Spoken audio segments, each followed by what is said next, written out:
Hello and welcome to The Measure of Whisky, where we discuss all things Scotch whisky.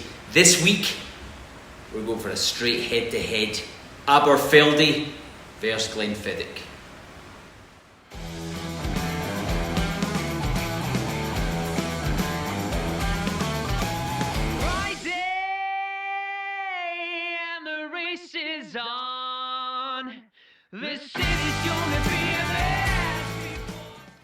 Okay, so as you've probably already figured out, again we are on location.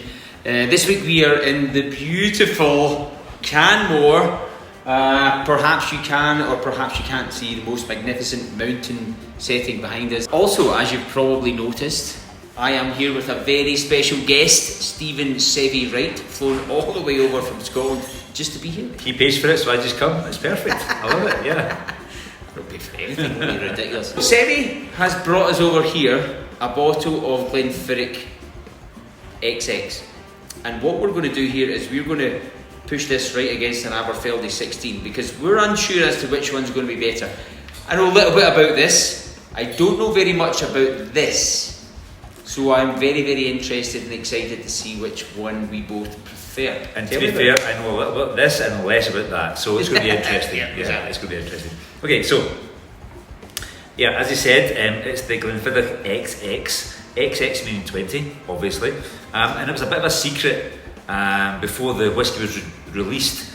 And the XX comes from the number of master blenders that they got in to look around the barrels of whisky in the Glenfiddich distillery, of which there are many, and they chose them. Yeah, absolutely. So they chose their favourites, the best ones, and they, used that to make into one specific whisky. And that's how that's how a lot of the sort of non-age statements go, right? Yeah. They're going to go around and they're going to select various different whiskies from different barrels, and they're going to try and marry it together. But I think the XX has got something a little bit more pizzazzish in it. They've done it well. Yeah, let's be fair. They've done it well. That's a decent word. You made it up right now, but we'll get into the dictionary next year. Let's dive in. On the nose, what we thinking? Cheers.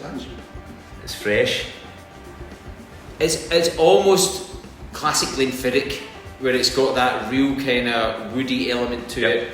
Nothing jumping out at you that's kind of slapping you around the face. Just really smooth, really, really very easy. classic whisky. Totally, it's a classic Glenfiddich for sure. What's it like tasting?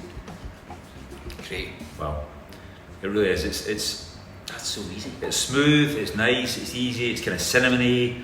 It's got some vanilla on the palate and the tongue. It's really, really good. So I'm going to be honest. It's a non-age statement. I was expecting it to be really young tasting, but it's not. As a bit of a novice, can you explain what a non-age statement 100%. So at the front of this bottle here, the Aberfeldy 16, that means that there has everything that's in this bottle has been matured for a minimum of 16 years.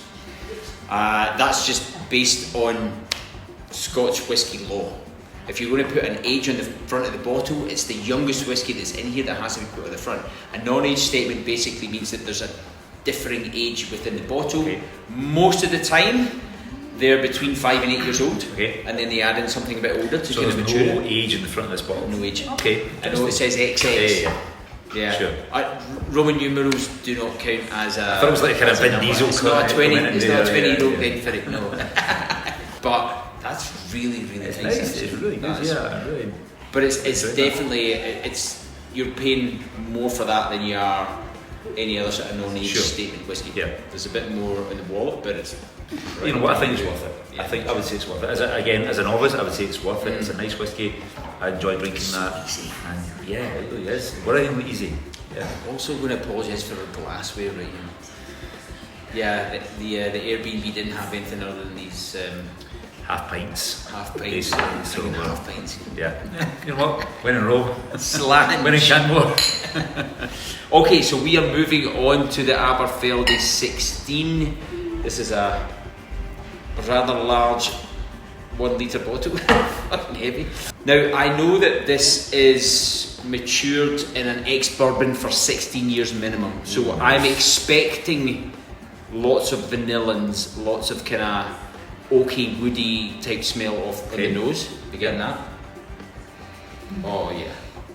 Oh yeah. So there's something else in there, and I know why there's something of that real sweetness on it. It's finished in a Madeira cask, which is where you're getting that heavily. I like it. It's that sweet A caramelly. lot sweeter.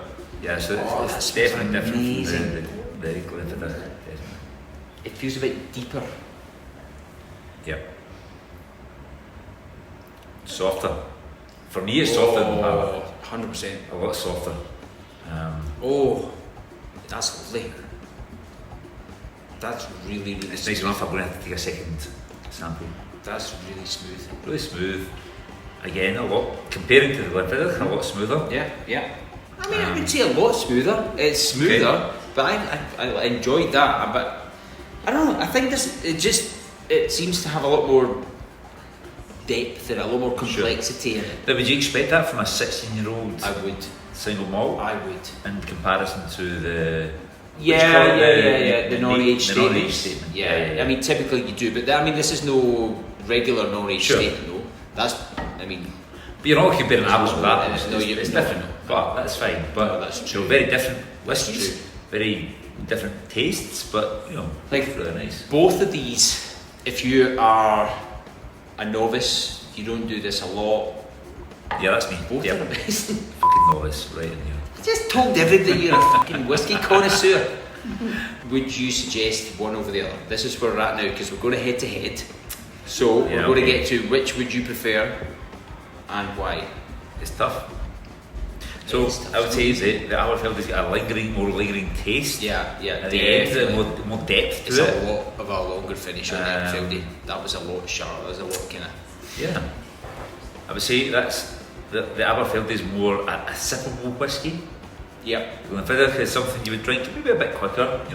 It's maybe that's the measure I wore possibly. But no, both are really nice. Yeah. You have to choose one, Seb. You can't Oh, sit man. on the fence That's here, a buddy. killer. You got to choose one. It's a head to head here. So I would love to choose the one I brought, Glenfiddich XX, which is a phenomenal whiskey. But I am going to have to go with the Aberfeldy. You go to Aberfeldy. My decision on both of these, like both phenomenal whiskies, really, really smooth, lots of richness, lots of flavours coming out of them. Like on the nose, they're both really woody, quite similar. They're Yep. quite oaky, Yeah, vanilla, very similar. especially Very with similar. the amount of ex-bourbon cask. This has an extra element of sweetness, obviously from that Madeira, and it has that extra layer of complexity.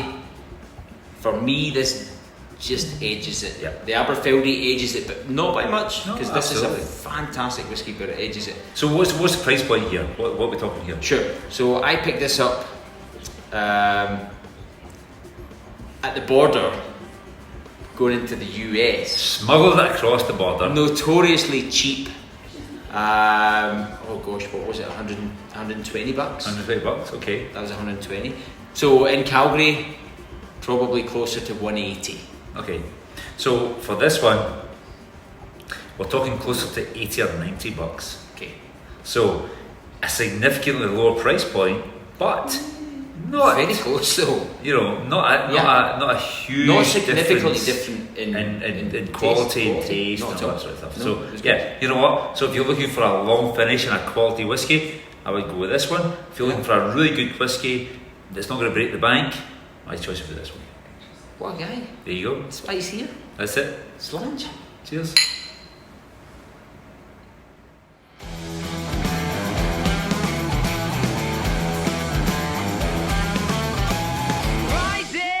Friday and the race is on.